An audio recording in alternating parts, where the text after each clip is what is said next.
Hello friends, आज हम 11th biology का फर्स्ट चैप्टर स्टार्ट कर रहे हैं, द लिविंग वर्ल्ड।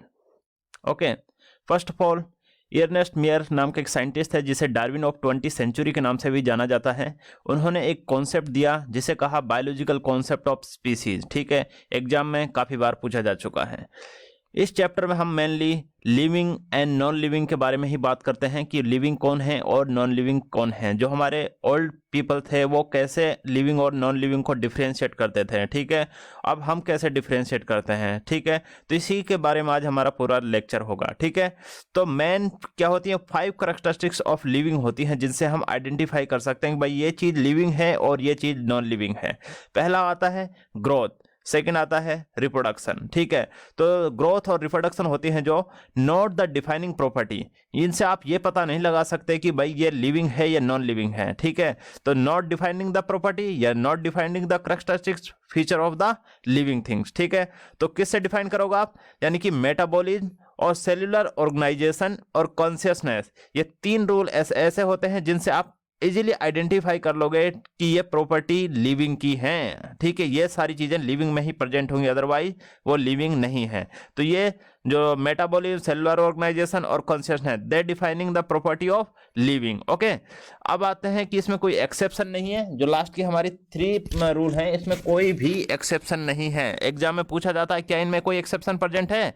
नहीं, इसमें कोई एक्सेप्शन प्रेजेंट नहीं है। ये इजीली डिफाइन कर देती हैं प्रॉपर्टी ऑफ लिविंग को। ठीक है, तो आगे बढ़ते हैं। सबसे थोड़ा बात कर लेते हैं एग्जाम के पॉइंट ऑफ व्यू से। इसमें से 2 या 3 क्वेश्चन पूछे जाते हैं हर साल। ठीक है, द लिविंग वर्ल्ड बहुत ज़्यादा इंपॉर्टेंट चैप्टर है, बच्चों को समझ में नहीं आता है। ठीक है, तो सबसे पहला अभी तक हमने क्या पढ़ा, डार्विन ऑफ 20th सेंचुरी कौन थे? एर्नेस्ट मेयर थे। ठीक है, बायोलॉजिकल कॉन्सेप्ट ऑफ स्पीसीज भी किसने दिया था? एर्नेस्ट मेयर ने दिया था। एग्जाम में जाने कितनी बार ये पूछा जा चुका है, बहुत से एग्जामों में पूछा जा चुका है। ठीक है, हम इस चैप्टर में लिविंग वर्सेस नॉन लिविंग पढ़ेंगे। ठीक है, तो बात ये होती है कि भाई हमारे जो ओल्डर पीपल थे वो कैसे आइडेंटिफाई करते थे। How do you identify which is a living thing और which is non living thing. ठीक है, आपने बोला कि भाई अब फॉर एग्जाम्पल के लिए मेरे पास क्या है, फोन है। ठीक है, फोन मेरा रेस्पॉन्स भी देता है, अगर मैं उसे टच करता हूँ तो वो रेस्पॉन्स दे रहा है मुझे। ठीक है, और अगर उसको खाने की जरूरत के लिए मैं उसे चार्जिंग भी देता हूँ। ठीक है, और वो इस तरीके से काम कर रहा है। तो हम उस प्रॉपर्टी को आइडेंटिफाई करते हैं कि ऐसा नहीं बोल सकते कि भाई कोई चीज़ अगर कुछ खाती है तो इसका मतलब वो लिविंग होगी। जैसे बाइक वगैरह का एग्जांपल लेते हैं, जितने भी हमारे व्हीकल्स हैं ये पेट्रोल डीजल पे चलते हैं। ठीक है, इसका ये मतलब नहीं कोई चीज़ खा रही है तो वो लिविंग हो गई। अब एग्जाम्पल के लिए हमारे पास क्या है, एक ट्री भी होता है। ठीक है, अब ट्री बढ़ रहा है अपनी साइज को ग्रो कर रहा है। ठीक है, तो कहाँ से अपना जितना भी इंग्रेडिएंट वगैरह चाहिए था उसे कहाँ से ले रहा है, सॉइल से ले रहा है। ठीक है, और ये बात भी हो गई। अब बात करते हैं उसी से टूटा हुआ यानी कि वुड होती है जो नॉन लिविंग हो जाती है। ठीक है, अब बात ये नहीं होती कि भाई ग्रोथ हो रही है। मान लो जैसे कि हमने अभी 5 रूल्स देखेंगे हम यहाँ पर इस चैप्टर में, 5 रूल्स है मेरे। ठीक है, पहले 2 रूल आते हैं ग्रोथ के और रिप्रोडक्शन के। ग्रोथ और रिप्रोडक्शन है जो ये प्रॉपर्टी नहीं है लिविंग की, इनसे आप डिफाइन नहीं कर पाओगे कि वो चीज लिविंग है या नॉन लिविंग है। ठीक है, एक ग्रोथ है और रिप्रोडक्शन, इन दोनों चीजों से आप पता नहीं लगा पाओगे, याद रखना। ठीक है, बट लास्ट के जो 3 रूल्स है मेरे, जिनसे आप मेटाबॉलिज्म, सेलुलर ऑर्गेनाइजेशन और कॉन्शियसनेस, इनसे आप इजीली उसे पता लगा ले जाओगे कि भाई ये लिविंग है या नॉन लिविंग है। ठीक है, तो इन 5 रूलों को अच्छे से दिमाग में बिठा लीजिए। ये 11th बायोलॉजी की एनसीईआरटी बेस्ट पूरा लेक्चर है। ठीक है, ये नीट, सीबीएसई, एचबीएससी यानी कि कोई भी बोर्ड है उस बच्चे के लिए भी बहुत ज्यादा इंपॉर्टेंट है। पहला रूल ग्रोथ, यानी कि ग्रोथ कौन शो करते हैं? ऐसा है क्या लिविंग ही ग्रोथ शो करते हैं या नॉन लिविंग भी ग्रोथ शो करते हैं या दोनों ग्रोथ शो करते हैं? ठीक है, तो पहला होता है कि ग्रोथ होती क्या है, इंक्रीज इन दी मास, यानी कि अपना मास को बढ़ा रहा है। ठीक है, आप खाना खा रहे हो तो अपना मास बढ़ा रहे हो। ठीक है, अपना वेट बढ़ा रहे हो। ठीक है, अब बात करते हैं हम increase the number of cell. या तो एक ये हो सकता है कि आप जो खाना खाते हो तो तुम्हारी बॉडी के अंदर मास ऑफ सेल यानी कि नंबर ऑफ सेल बढ़ रहा है, और नंबर ऑफ सेल बढ़ने की वजह से मास बढ़ रहा है। ठीक है, और एक ये होता है, मान लो हमने क्या करा कि कोई आयरन को रख दिया, आयरन के ऊपर जंग लग रहा है, तो उसका क्या हो रहा है, मास बढ़ रहा है। ठीक है, अगर कोई मान लो कोई माउंटेन है उस पर रेत चढ़ी जा रही, उसकी भी क्या हो रही है, ग्रोथ हो रही है। ठीक है, बट वो ग्रोथ नहीं है। ठीक है, बट वो लिविंग नहीं है। ठीक है, तो ये बात आपको पता चल गया। Growth is a result of metabolism. Growth क्या होनी चाहिए, रिजल्ट ऑफ मेटाबॉलिज्म होनी चाहिए। ग्रोथ क्या है, रिजल्ट ऑफ मेटाबॉलिज्म होती है। ठीक है, अब यहां तक पता चल गया आपको कि मेटाबॉलिज्म में दो चीज कंडीशन आती है, या तो वो एनाबॉलिक हो या फिर वो कैटाबॉलिक हो। ठीक है, जो आप अगर कोई भी खाना खाते हो तो आपकी बॉडी के अंदर दो रिएक्शन होती हैं। ठीक है, या तो कैटाबॉलिक रिएक्शन हो रही या फिर एनाबॉलिक रिएक्शन हो रही है।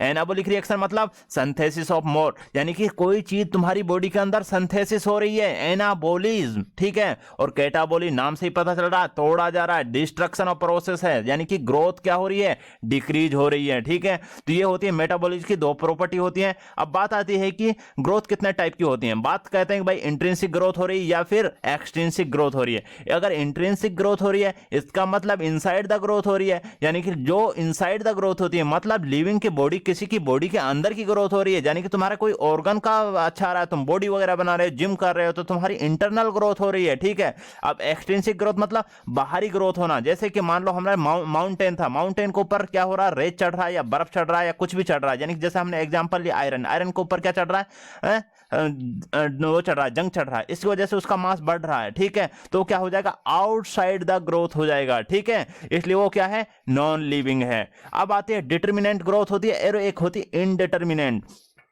डिटर्मिनेंट का मतलब है जिसे तुम डिटरमाइन कर सको, यानी कि लिमिटेड ग्रोथ होती है। अब एक एनिमल है, ठीक है भाई, एक मैक्सिमम एनिमल का जितना एज होता है उसी के हिसाब से वो क्या करता है, अपना वेट गेन करता है। अब ऐसा नहीं कि 80 किलो का हो गया तो फिर कुछ दिन बाद 150 किलो का, 1000 किलो का बन जाएगा इंसान, ऐसा नहीं ना भाई, एक लिमिटेड ग्रोथ होगी। ठीक है, अब आता है इनडिटर्मिनेंट ग्रोथ, जिसको तुम डिटरमाइन न कर सको, यानी कि अनलिमिटेड ग्रोथ, जैसा कि प्रेजेंट होती है प्लांट के अंदर। ठीक है, प्लांट शुरू से लेकर लास्ट तक, यानी कि अपनी बर्थ से लेकर डेथ तक क्या करता रहता है, ग्रो करता रहता है, करता रहता है। हर सीजन में क्या होती है, नई बर्ड्स आ जाती हैं, हर सीजन में नए लीव्स आ जाते हैं। ठीक है, फ्लावर आता है, फ्रूट देता है। ठीक है, तो ये बात भी देखने को मिलती है हमें। अब आती है majority of the higher plants होते हैं जो, और एनिमल होते हैं। ठीक है, ये ग्रोथ और reproduction are mutually exclusive event है इनके। ठीक है, यानी ग्रोथ भी करते रहेंगे और रिप्रोडक्शन भी करते रहेंगे। ठीक है, इनसे आप ये नहीं पता लगा पाओगे कि वो लिविंग है या नॉन लिविंग है। ठीक है, तो मल्टी सेलुलर ऑर्गेनिज्म होते हैं कुछ, जिसमें ग्रोथ और रिप्रोडक्शन क्या होते हैं, इंडिपेंडेंट होते हैं। क्या होते हैं, इंडिपेंडेंट, मतलब ग्रोथ का अलग चीज है, रिप्रोडक्शन का अलग चीज है। इसका यह मतलब नहीं ग्रोथ हो जा रही तो इसका मतलब यह नहीं कि ग्रोथ हो रही है तो रिप्रोडक्शन भी हो रहा होगा, ऐसा इंडिपेंडेंट है। मतलब ग्रोथ हो रहा तो इसका यह मतलब नहीं कि रिप्रोडक्शन भी होगा। बट जो यूनिसेलुलर ऑर्गेनिज्म जैसे अमीबा, अगर उसकी ग्रोथ हुई, अगर उसकी ग्रोथ प्रेजेंट है तो उसका रिप्रोडक्शन होना तय है। इसीलिए कहा जाता है, जैसे कि हमारे पास क्या होता है, मान लो ये एक हमारे पास अमीबा है। ठीक है, उसके पास एक न्यूक्लियस होता है जो कि उसे रेगुलेट कर रहा होता है, बट जब न्यूक्लियस उसको रेगुलेट नहीं कर पाता ड्यू टू उसके क्या हो गया, बहुत बड़ा साइज हो गया। जब बड़ा साइज हो गया था वो क्या करता है, अपने आप को डिवाइड कर लेता है बाय द बाइनरी फिजन। ठीक है, न्यूक्लियस को भी डिवाइड कर लेगा और अपनी सेल को भी डिवाइड कर लेगा और एक से दो बॉडी का फॉर्मेशन कर लेगा। ठीक है, तो ये हुआ यूनिसेलुलर ऑर्गेनिज्म के अंदर होता है, जैसे कि आपको देखने को मिल जाएगा, यूग्लिना में देखने को मिल जाएगा, पैरामीशियम में देखने को मिल जाएगा। ठीक है, तो देखने को मिल जाएगा। ग्रोथ और रिप्रोडक्शन क्या है, डिपेंडेंट है, एक दूसरे पर डिपेंड हो जाती हैं। इसीलिए आप यहां पे बोल सकते हो कि growth is a not a defining property of living organism. अच्छा, यहां तक समझ में आ गया, तो आगे देखते हैं। ठीक है, अब हमारा सेकंड रूल आता है रिप्रोडक्शन। हमने कहा ग्रोथ और रिप्रोडक्शन लिविंग प्रॉपर्टी को डिफाइन नहीं कर पाएंगी। ठीक है, तो ग्रोथ के बारे में बात होगी, अब रिप्रोडक्शन के बारे में बात करते हैं अपन। ठीक है, सबसे पहला आता है कि कुछ ऑर्गेनिज्म सेक्सुअल रिप्रोडक्शन करते हैं और कुछ होते हैं जो एसेक्सुअल रिप्रोडक्शन करते हैं। आपको सेक्सुअल में देखने को मिलेगा क्या, यानी कि involvement of the two parent. जैसे कि इन्वॉल्वमेंट ऑफ टू पेरेंट्स का मतलब क्या है, एक होगा मेल और दूसरा होगा फीमेल। क्या होगा, एक होगा मेल और दूसरा होगा फीमेल। ठीक है, जैसे कि आप देखते हैं टॉयलेट वगैरह पे इस टाइप के सिंबल बने होते हैं, ये फीमेल को रिप्रेजेंट करता है और ये मेल को रिप्रेजेंट करता है। ठीक है, अब मेल क्या होगा, फीमेल क्या होगा, अपना गैमीट रिलीज करेंगे, हैप्लॉइड गैमीट। ठीक है, अब मेल स्पर्म रिलीज करता है और फीमेल ओवा रिलीज करती है। ठीक है, और ये स्पर्म रिलीज करता है। ठीक है, तो इनसे मिल जब ये फर्टिलाइजेशन होगा यानी कि फ्यूजन होगा तो बनता है जाइगोट। ठीक है, तो यहां पर क्या बनता है, जाइगोट बन जाता है। गैमीट का जो फॉर्मेशन होता है बॉडी के अंदर, यानी कि एनिमल एनिमल के अंदर, चाहे मेल हो चाहे फीमेल हो, उसके अंदर जो गैमेट का फॉर्मेशन होता है by the process of meiosis के थ्रू होता है। जब हम सेल बायोलॉजी देखेंगे तो आपको पूरा स्पर्मेटोजेनेसिस एंड oogenesis के बारे में भी बात करा देंगे, ठीक है। अब यहां पर आता है जाइगोट का जो फॉर्मेशन होता है वो कब होता है? After the fertilization. इसका मतलब मेल और फीमेल को क्या होना है? दोनों को कंबाइन होना है, दोनों को फ्यूजन करना है, दोनों को कांटेक्ट में आना बहुत जरूरी है। अब आता है एसेक्सुअल रिप्रोडक्शन, यानी कि यूनिसेक्सुअल रिप्रोडक्शन, यानी कि सिंगल पेरेंट इन्वॉल्व होगा, यानी कि सिंगल ऑर्गेनिज्म, एक ही एनिमल क्या कर लेगा? अपना रिप्रोडक्शन कर लेगा, अपना नंबर इंक्रीज कर लेगा। There is no requirement of the two parent, ठीक है। Only single parent can reproduce कर लेगा, ठीक है। एग्जांपल के लिए हमारे पास कौन आ जाती है? फंजाई आ जाती है, अलगी आ जाती है, जो एसेक्सुअल रिप्रोडक्शन कर लेती हैं, ठीक है। अमीबा भी एसेक्सुअल रिप्रोडक्शन करता है बाइनरी फ्यूजन के दौरान, जो हमने अभी थोड़ी देर पहले देखा। आपको पता होना चाहिए कि बडिंग किसमें होती है, रीजनरेशन किसमें होती है और फ्रेगमेंटेशन किसमें होता है। बडिंग होती है जो यीस्ट में प्रेजेंट होती है और हाइड्रा में प्रेजेंट होती है। हाइड्रा किसका एग्जांपल है? सीलेंट्रेट का एग्जांपल है, ठीक है। निडेरियंस का एग्जांपल है, याद रखना इनको, ठीक है। मैं एनिमल किंगडम बहुत अच्छे से अपलोड कर रहा हुआ है, जाकर देख लीजिए, वहां पे सब कुछ अपलोड है, ठीक है। रीजनरेशन में क्या है? प्लेनेरिया।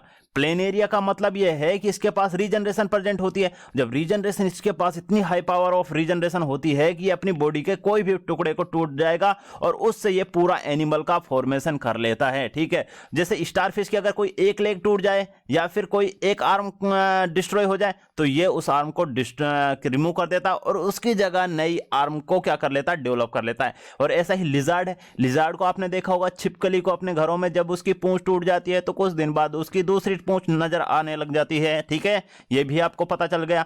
अब आता है फ्रेगमेंटेशन, यानी कि फंजाई के अंदर प्रेजेंट होता है फ्रेगमेंटेशन, ठीक है। फ्रेगमेंट्स होते रहते हैं, जैसे इसका साइज होगा तो क्या होगा? इसका फ्रेगमेंट टूट जाएगा और वो एक दूसरी नई फंजाई का डेवलप करा देगा। ऐसे ही फिलामेंटस अलगी में भी क्या मिलता है? फ्रेगमेंटेशन मिलता है। और प्रोटोनेमा जो कि है किसमें? मोसिस में पाई जाती है, मोसिस, ठीक है। हम अलगी ब्रायोपेट्रिडो जिम्नो एंजियो पढ़ेंगे तो उसमें आपको मोसिस भी आएंगे, ठीक है, जिन्हें ड्यूल नेचर ऑफ एम्फीबियन भी बोला जाता है प्लांट, क्योंकि ये दोनों तरह से काम करती है, ठीक है। अब बात यहां पर आती है कि but not the defining characteristic of living organism. जैसे कि हमने देखा, रिप्रोडक्शन भी नहीं कर रहा है और ग्रोथ भी नहीं कर रहा है। अब रिप्रोडक्शन क्यों नहीं कर रहा भाई? रीजन क्या है इसका? रीजन ये रहा नीचे, ठीक है। म्यूल, आपने देखा होगा म्यूल क्या रिप्रोडक्शन करता है? खच्चर कभी रिप्रोडक्शन करते हुए देखा क्या? खच्चर की औलाद देखी कभी? नहीं देखी ना, इसलिए स्टेराइल वर्कर होता है। आपको हम बताएंगे हनी बी का छत्ता होता है, जो छत्ते के अंदर 3 टाइप की स्पीसीज पाई जाती हैं। एक होती है क्वीन और एक होता है ड्रोन और एक होता है वर्कर। ड्रोन और क्वीन, क्वीन और ड्रोन तो रिप्रोडक्शन करते हैं, बट वर्कर को बेचारे को नाम से ही पता चल रहा है, वर्कर मतलब काम करने वाला होगा, ठीक है। सिर्फ काम ही कराते हैं इससे, कभी छत्ता बनवाते हैं, कभी कहते हैं भाई जाइए आप हनी कलेक्ट करके लेकर आइए, डिफरेंट डिफरेंट एरिया से फ्लावर से लेकर आइए, ठीक है। तो इस बेचारे को काम ही दिया जाता है, ठीक है। बट याद रखना, जब रिप्रोडक्शन के टाइम पे होता है तो वर्कर को यह जिम्मेदारी भी दी जाती है कि ड्रोन को मार डालो, ठीक है। ड्रोन को मार दिया जाता है एक बार रिप्रोडक्शन करने के बाद, याद रखना हमेशा। ये क्वेश्चन भी बताएंगे हम, ये हाई लेवल का है, पीएचडी लेवल का क्वेश्चन बनता है यहाँ से, ना कि पीएमटी लेवल का बनता है, ठीक है। स्टेराइल ह्यूमन कपल होते हैं जो वो भी रिप्रोडक्शन नहीं कर रहे हैं, ठीक है। इसका मतलब वो रिप्रोडक्शन तो करते हैं बट उनका प्रोडक्ट नहीं आ रहा, यानी कि वो प्रोडक्ट नहीं दे पा रहे हैं, यानी कि वो बेबी का जन्म नहीं करा पा रहे हैं क्योंकि उनका फर्टिलाइजेशन नहीं हो रहा, लैक ऑफ डिजीज और या फिर कोई भी वजह से, ठीक है। तो दे डू नॉट रिप्रोड्यूस। इसका मतलब ये नहीं हो सकता कि जो रिप्रोडक्शन करते हैं वो लिविंग ही होंगे। कुछ लिविंग होते हैं जो रिप्रोडक्शन का मतलब होता है एक ऑर्गेनिज्म से दूसरे ऑर्गेनिज्म का फॉर्मेशन होना। यहाँ पे तो म्यूल से नहीं बन रहा भाई, स्टेराइल ह्यूमन से तो नहीं बन रहा, तो इसका मतलब reproduction is not A correct characteristic which define the living और नॉन लिविंग, ठीक है। तो हम आगे बढ़ते हैं। रूल नंबर हमने कितने पढ़े? ग्रोथ को पढ़ा, रिप्रोडक्शन को पढ़ा। ग्रोथ में हमने क्या देखा कि भाई इंट्रिंसिक ग्रोथ भी देखी और एक्सट्रिंसिक ग्रोथ भी देखी, डिटर्मिनेंट भी ग्रोथ देखी और इनडिटर्मिनेंट ग्रोथ भी देखी, ठीक। इन सारी चीजों को देखने के बाद हमको क्या पता चला कि भाई जो मान लो हमारे पास इंट्रिंसिक ग्रोथ मतलब इनसाइड की ग्रोथ होती है जो कि लिविंग में प्रेजेंट होती है, और एक्सट्रिंसिक का मतलब था कि जो ग्रोथ होगी आउटसाइड द ग्रोथ प्रेजेंट होगी, यानी कि नॉन लिविंग में प्रेजेंट होगी, ठीक है। और डिटर्मिनेंट ग्रोथ मतलब भाई जो लिमिटेड ग्रोथ में होता है, जैसे कि एनिमल में देखने को मिलता है हमें? एनिमल्स में हमारी क्या होती है? डिटरमिनेंट ग्रोथ होती है। और इनडिटरमिनेंट ग्रोथ मतलब जैसे कि प्लांट्स वगैरह में हो गया, हमने बात करी थी प्लांट्स वगैरह में होता है जो इनडिटरमिनेंट ग्रोथ होती है, ठीक है, वो लंबे टाइम तक चलती रहती है। अब बात यहाँ पे आती है कि भाई रिप्रोडक्शन है जो या तो वो सेक्सुअल रिप्रोडक्शन है या फिर वो एसेक्सुअल रिप्रोडक्शन है। बोथ मेल और फीमेल हैं जो क्या कर रही हैं? रिप्रोडक्शन करते हैं। जैसे बात करा जाइगोट फर्टिलाइजेशन के बाद ही बनता है, ठीक है। एसेक्सुअल में आपको याद रखना है, बडिंग के एग्जांपल याद रखना है, रीजनरेशन के और फ्रेगमेंटेशन के एग्जांपल याद रखना है। अल्टीमेटली हमारा क्या निकला? कंक्लूजन हमारा ये निकल कर आया है भाई, याद रखना है रूल नंबर फर्स्ट और रूल नंबर सेकंड, यानी कि रूल नंबर फर्स्ट क्या है हमारा? ग्रोथ है, और रूल नंबर सेकंड हमारा रिप्रोडक्शन है। Are not a defining property of living और नॉन लिविंग ऑर्गेनिज्म, ठीक है, याद रह जाएगा। अब आगे बढ़ते हैं। रूल नंबर थर्ड आता है जैसे कहा जाता है मेटाबॉलिज्म, और फोर्थ होता है सेलुलर ऑर्गेनाइजेशन, और फिफ्थ होता है कॉन्शियसनेस, यानी कि इन्वायरमेंट में रेस्पॉन्स दो। अब ये बात हो गई, ठीक है। हमने ये पहले ही डिफाइन कर दिया कि दे define the property of living, यानी कि मेटाबॉलिज्म, सेलुलर ऑर्गेनाइजेशन और consciousness, they defining the property of living, याद रखना है, ठीक है। क्वेश्चन आता है एग्जाम में हमेशा ऐसा, which of the following not defining the property of living. अब आपके पास ऑप्शन होगा मेटाबॉलिज्म डिफाइन करता है, सेलुलर ऑर्गेनाइजेशन डिफाइन करता है, रिप्रोडक्शन नहीं करता है, बिल्कुल भी नहीं करता है, ठीक है। तो आंसर आपका थर्ड हो गया। कॉन्शियसनेस बिल्कुल करता है। मैंने आपको 5 रूल बताए, पहले फर्स्ट 2 रूल हैं ग्रोथ और रिप्रोडक्शन के, जो कि डिफाइन नहीं करेंगे, और नंबर थर्ड, फोर्थ और फिफ्थ मेटाबॉलिज्म, सेलुलर ऑर्गेनाइजेशन और consciousness, they are showing the defining property. अब आगे चलते हैं, ठीक है। अब आती है कि मेटाबॉलिज्म, सेलुलर ऑर्गेनाइजेशन और कॉन्शियसनेस, इसको भी प्रूफ कर लेंगे भाई। ये कैसे ग्रोथ को प्रूफ कर देते हैं भाई, इस यानी कि जो चीज है, यानी कि ये लिविंग है, नॉन लिविंग को आइडेंटिफाई कर लिया। तो आप मेटाबॉलिज्म को चूज करिए। अब मेटाबॉलिज्म क्या होती है भाई? ये मेटाबॉलिज्म हमने जैसे पहले देखा इंक्लूड करता है 2 टर्म को, एक होता है कैटाबॉलिक और एक होता है एनाबॉलिक। एनाबॉलिज्म का मतलब है कुछ सिंथेसिस होना, कैटाबॉलिक का मतलब है कुछ ब्रेक डाउन होना, ठीक है। बॉडी में कुछ कैटाबॉलिक रिएक्शन हो रही है तो आपका कुछ ब्रेक डाउन हो रहा होगा, ठीक है। और एनाबॉलिक मतलब आपकी बॉडी में कुछ सिंथेसिस हो रहा है, ठीक है। तो ये बात याद रखना। The sum of total all the chemical reaction occurring in our body is known as a metabolism. जितनी भी हमारी बॉडी के अंदर रिएक्शन हो रही हैं उनको हम क्या कहते हैं कि भाई ये मेटाबॉलिक रिएक्शन है। और ऑल लिविंग ऑर्गेनिज्म, बोथ चाहे वो यूनिसेलुलर हो चाहे वो मल्टी सेलुलर हो, एग्जिबिट करता है मेटाबॉलिज्म को, ठीक है। चाहे वो यूनिसेलुलर हो चाहे मल्टी सेलुलर है, तो उसके अंदर क्या प्रेजेंट होगा? मेटाबॉलिज्म 100% प्रेजेंट होगा। नॉन लिविंग ऑब्जेक्ट्स हो द मेटाबॉलिज्म, याद आ गया नहीं आ गया? इंपॉर्टेंट लाइन बन गई, यानी कि कोई भी ऐसा एनिमल जो लिविंग नहीं है वो मेटाबॉलिज्म सो ही नहीं कर सकता, क्योंकि उसके अंदर इंटरनल ग्रोथ हो ही नहीं सकती, उसके अंदर कैटाबॉलिक रिएक्शन हो ही नहीं सकती, उसके अंदर एनाबॉलिक रिएक्शन हो ही नहीं सकती। ये इंटरनल ग्रोथ के बारे में बात कर रहा है, ठीक है। एग्जाम्पल के लिए हमने टेस्ट ट्यूब बेबी की बात करी, ठीक है। तो भाई जो टेस्ट ट्यूब बेबी होता है वो रिएक्शन इन विट्रो होती है, यानी कि बाहर होती है, टेस्ट ट्यूब में होती है। अभी तो हम इंटरनल की बात कर रहे थे ना, बिल्कुल बात कर रहे थे भाई। हम यानी कि हमने जो फ्यूजन कराया स्पर्म और ओवम का वो भी बाहर ही कराया, यानी कि इन विट्रो। याद रखना 2 टर्म होती हैं, एक होती है इन विट्रो और एक होता है इन विवो। इन विट्रो का मतलब है कि बॉडी से बाहर, अवम से बाहर, यानी कि जो हमारा फीमेल का गर्भाशय होता है, यानी कि फीमेल की बॉडी से बाहर जो काम हो रहा है, यानी कि बॉडी से बाहर जो चीज हो रही है, फ्यूजन हो रहा है, वो इन विट्रो हुआ, ये नहीं इन विट्रो रिएक्शन है, यानी कि लैब में परफॉर्म करी जा रही है, ठीक है। और इन विवो मतलब बॉडी के अंदर, यानी कि इन विवो मतलब इनसाइड, और इसे कहेंगे हम आउटसाइड द बॉडी, ठीक है, याद रह जाएगा, ठीक है। अब टेस्ट ट्यूब क्या है? रिएक्शन इन विट्रो हो रही है, आउटसाइड द बॉडी हो रहा है, ठीक है। It is the neither living nor with non living, ऐसा बोल दिया बंदों ने कि भाई समझ में नहीं आ रहा, रिएक्शन तो आउटसाइड हुआ, यानी कि जो भी रिएक्शन हुई वो कहाँ हो रही है? आउटसाइड हो रही है। बट बेटा एक चीज हमेशा याद रखो, जो रिएक्शन हमारी बॉडी के अंदर हो रही है वही रिएक्शन एनिमल, यानी कि जो हमारा टेस्ट ट्यूब बेबी है उसके अंदर भी वही सेम रिएक्शन हो रही है। इसीलिए हमने इसको कंसीडर करा कि भाई ये लिविंग ऑर्गेनिज्म है, ना कि ये नॉन लिविंग है। Metabolism is a defining characteristics of living organism. क्यों डिफाइनिंग कर रहा है? क्योंकि it has a no exception, यानी कि इन्होंने जैसा बोल दिया नॉन लिविंग, यानी कि जो नॉन लिविंग है वो मेटाबॉलिज्म शो ही नहीं कर सकता, सिर्फ लिविंग ऑर्गेनिज्म ही मेटाबॉलिक रिएक्शन शो करेंगे। तो याद रह जाएगा। अब आते हैं रूल नंबर 4 जो कि है सेलुलर ऑर्गेनाइजेशन, यानी कि सेलुलर ऑर्गेनाइजेशन से आपको पता है, जैसे आप जानते हो cell is a basic unit of life. Cell क्या है भाई? बेसिक यूनिट ऑफ लाइफ है। Living organism consist of a cell and their product से बनते हैं। ये किसने कहा था? ओमनी सेलुला सेलुला, याद आ जाए तो रुडोल्फ विर्चू ने कहा था, सेल बायोलॉजी में देखा जाएगा। ठीक है, so it is a defining property. अब बात आती है रूल नंबर 5 की, जो कि होता है कॉन्शियसनेस। यानी कि कॉन्शियसनेस का मतलब क्या है भाई? Ability to sense the environment, यानी कि इन्वायरमेंट में क्या चल रहा है। अगर बाहर टेम्परेचर कम है, सर्दी का माहौल है, तो इसका मतलब तुम्हारी बॉडी सर्दी फील करेगी। अगर बाहर हॉट है, इन्वायरमेंट में गर्मी है, तो आपकी बॉडी क्या करेगी? स्वेटिंग देगी।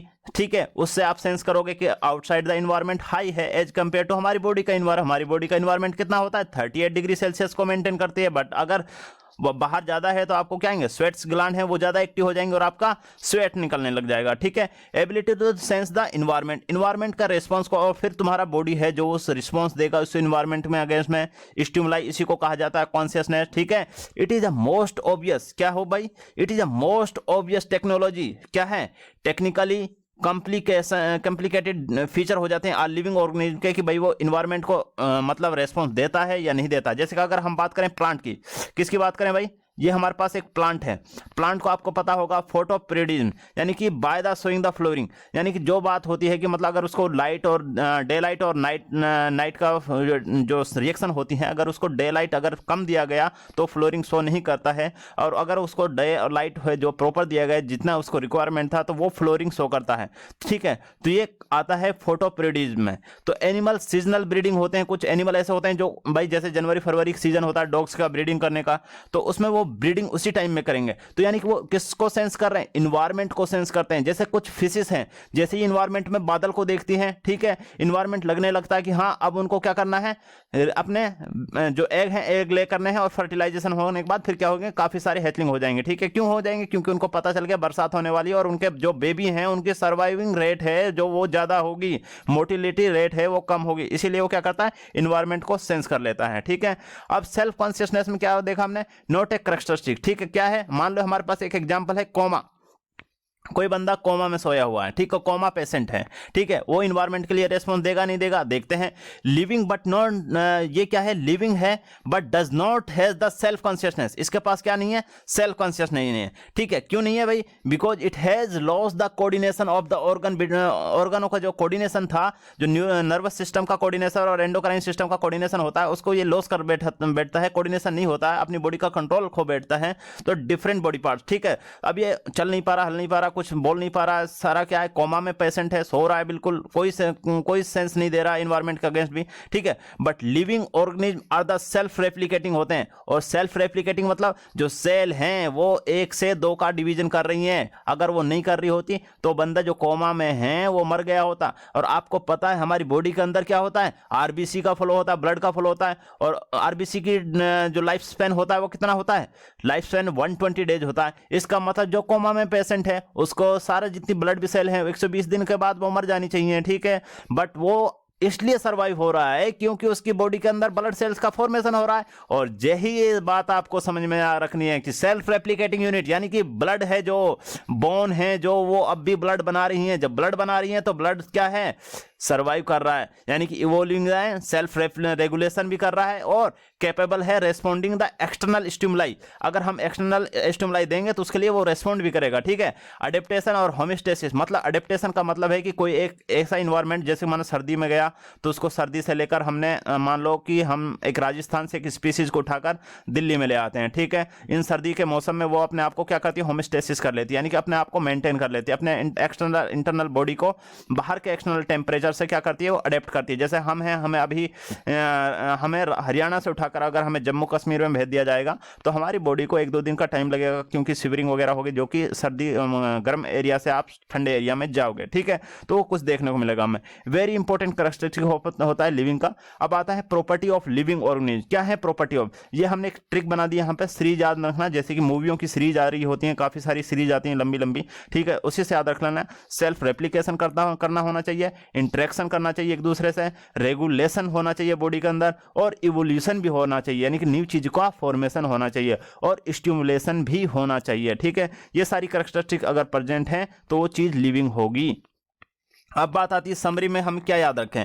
भाई चैप्टर तो हमने पढ़ लिया, ठीक है, समझ में भी आ गया, तो बट याद क्या होना चाहिए हमें, ठीक है। नंबर एक बात, एर्नेस्ट मेयर के बारे में जरूर पता होना चाहिए कि भाई एर्नेस्ट जो मेयर थे उन्होंने बायोलॉजिकल कॉन्सेप्ट ऑफ स्पीसीज दिया, और उसे 20वीं सेंचुरी का डार्विन भी कहा जाता है, ठीक है भाई। ये बहुत ज्यादा एग्जाम में पूछा गया है अब तक।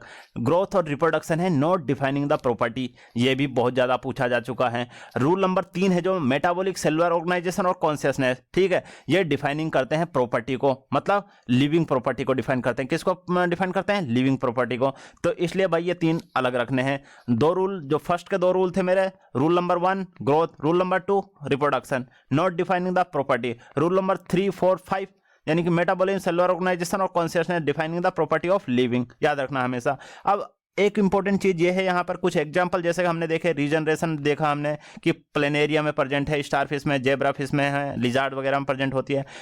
और फ्रेगमेंटेशन क्या होता है? ये फंगाई होती है और अलगी वगैरह में प्रेजेंट होती है। बडिंग देखा हमने, हाइड्रा है, ईस्ट वगैरह में देखा हमने, ठीक है। म्यूल है वो कोई स्पीसीज नहीं है क्योंकि वो रिप्रोडक्शन नहीं करता है, इसको भी पूरी तरह से प्रूफ करा जा चुका है, ठीक है। यहाँ तक अब हम थोड़ा आपको बताते हैं हमारा फ्यूचर प्लान क्या है, कि जैसे कि ये चैप्टर फर्स्ट को एनसीईआरटी का हमने आज फर्स्ट लेक्चर कंप्लीट हो गया, लिविंग और नॉन लिविंग के बारे में ही बात करी, जिसमें हमने 5 कैरेक्टरिस्टिक्स को आपके सामने रख दिया है। सेकंड लेक्चर हमारा डाइवर्सिटी ऑफ लिविंग वर्ल्ड पर होगा, जिसमें हम कॉर्लस लिनियस के बारे में बात करेंगे, उसने कुछ बुक्स भी लिखी थी, ठीक, उनके बारे में बात करेंगे। और ये botanical nomenclature, zoological nomenclature, taxonomy के बारे में बात करेंगे। और जो थर्ड लेक्चर आएगा हमारा, वो आएगा हर्बेरियम वगैरह पे, बॉटनिकल गार्डन और म्यूजियम वगैरह पे किस तरीके से अरेंज करा जाता है, किस तरीके से हर्बेरियम में डिफरेंट क्लासेस होती हैं, ठीक है। फोर्थ लेक्चर होगा क्लासिफिकेशन ऑफ सम एनिमल, जैसे कि इसमें एनसीईआरटी की एक टेबल दी हुई है जिसमें काफी सारे एनिमल लिखे हुए हैं, फिर उसमें क्लास है, फाइलम है, और स्पीसीज है, जेनेरा है, और फैमिली है वगैरह के बारे में पूछा गया, तो उसके ऊपर भी एक वीडियो बनेगी, ठीक है। और फिर हमारी एक वीडियो और आएगी जिसमें होगा नेशनल पार्क और बायोडायवर्सिटी, नेशनल पार्क और बायोडायवर्सिटी के ऊपर होगी, जिसमें कि बहुत ज़्यादा इंपॉर्टेंट होगा, ठीक है। और इसीलिए अब आप हमारे चैनल को पूरी तरह से सब्सक्राइब कर लीजिए, और लेक्चर पसंद आए तो भाई लाइक कर दीजिए, ठीक है, और शेयर करिए। और हुसैन केमिस्ट्री पर आपको जितना भी चैप्टर यहाँ पे अपलोड होंगे वो पूरी एनसीईआरटी बेस्ड होंगे। क्या होंगे? पूरी एनसीईआरटी बेस्ड होंगे। और कोई भी एग्जाम हो, ठीक है, चाहे वो सीबीएसई हो, चाहे वो हरियाणा बोर्ड हो, यूपी बोर्ड हो, या फिर कोई और बोर्ड हो, राजस्थान बोर्ड हो, तो उन सभी बच्चों के लिए बिल्कुल ये लेक्चर अपलोड होंगे यहाँ पर पूरी तरह से, फर्स्ट सेकंड थर्ड सीक्वेंस में ही अपलोड होंगे, तो आप पूरी प्लेलिस्ट देख सकते हैं। और हाँ, एक इंपॉर्टेंट बात ये है, जो छोटे छोटे शॉर्ट्स नोट्स होंगे, मतलब 2-2, 3-3, 4-4, 5 मिनट के जो लेक्चर होंगे वो इंपॉर्टेंट टॉपिक पर होंगे, वो शॉर्ट नीट में अपलोड होंगे, प्लेलिस्ट ऑफ शॉर्ट नीट में अपलोड होंगे, ठीक है। तो उनको देखते रहना, और प्लीज लाइक, शेयर और सब्सक्राइब द चैनल, ठीक है, ये बहुत ज़्यादा इंपॉर्टेंट। अगर आप सब्सक्राइब नहीं करोगे तो आप मिस करोगे, ठीक है, तो नुकसान बहुत ज़्यादा हो जाएगा उससे। आप अगर अच्छे से तैयारी कर रहे हैं, कंटेंट यहाँ पे बहुत अच्छा मिलेगा, डोंट वरी, ठीक है, क्योंकि मैं PhD in Aligarh Muslim university में पीएचडी कर रहा हूँ, ठीक है, तो कंटेंट बहुत अच्छा आएगा, ठीक है, डोंट वरी। बाकी सब चीज़ सही है, ईमानदारी से पढ़ो, मेहनत करो, लगे रहो। अगर सोचा है कुछ करने का तो कर जाओगे, ठीक है, बस मेहनत करते रहिए। Okay, bye, thank you.